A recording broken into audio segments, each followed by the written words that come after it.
Hi, Martin here again for you from drivinglessonsworld.com. Another email in the series that's taking you on your path towards your full driving licence. Thought we'd get out of the car today, just nipped into my greenhouse. Another little passion of mine. Driving's a passion, a little bit of gardening's a passion. I'm hoping driving for you will be a passion one day, as it's been for me throughout my whole driving career.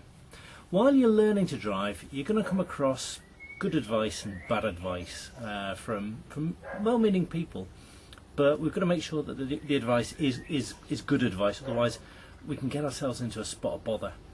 One of the problems that occur in, you'll see it in the press, throughout the media, is a thing called fronting. Okay, fronting has to do with insurance. Now we know that we need insurance in order to be able to drive a motor car on a British road, and you may know the different types of insurance, either through your theory studies or maybe your instructor, somebody's already told you about them.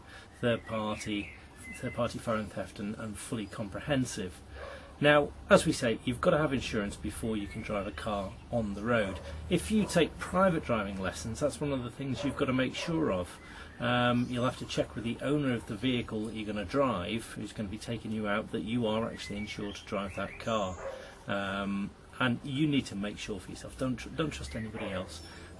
Make sure you've seen the bit of paper, or if need be, speak to the insurance company yourself, or make sure that they have. Don't take any chances, because if anything happens, it's going to come back to you. It's going to come back on you.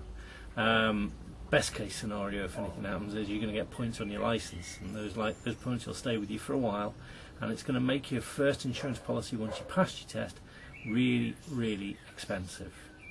So it's just not worth taking the chance.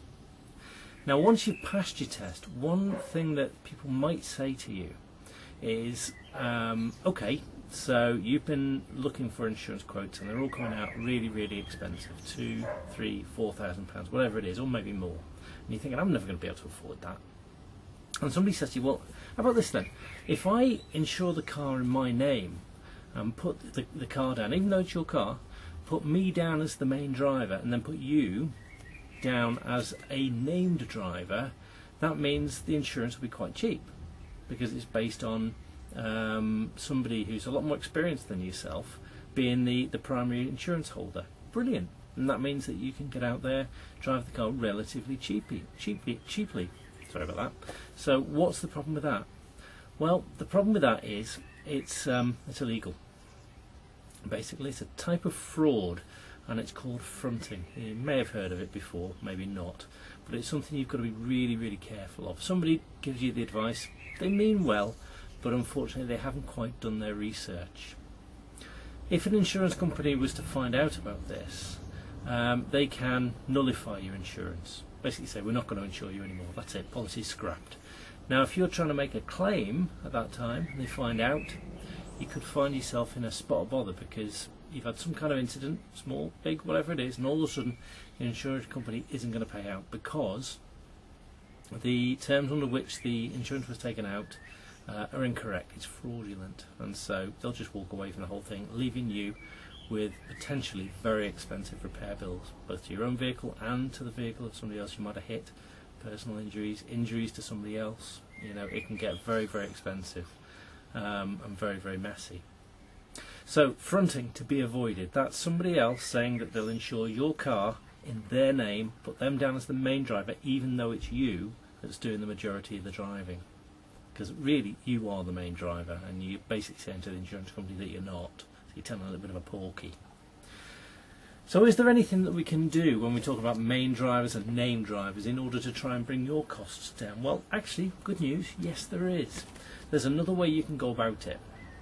So you're getting your first insurance policy, okay, so you go online, you get your quotes, and they're huge, they're absolutely huge. Well, by a quirk, I'm not entirely sure I understand this myself, but what you can do is you can put somebody else down, mum, dad, somebody who's got some driving experience behind them, as a named driver on your policy. Okay, so you're the main driver and you're putting them down as a named driver. Okay, and for some reason this can bring down the cost of your insurance, even if they never actually drive the car. Weird.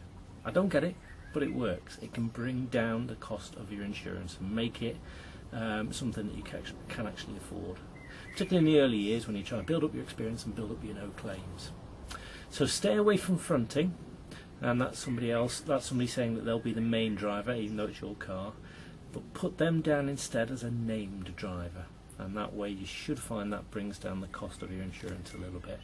So I hope that's helped, and I hope that it's going to make sure that you don't make that mistake and you're avoiding that pitfall of early driving.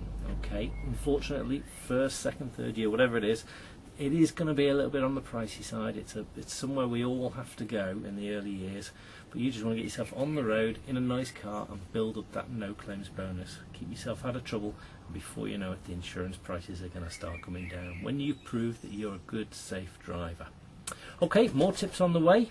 Stay safe out there.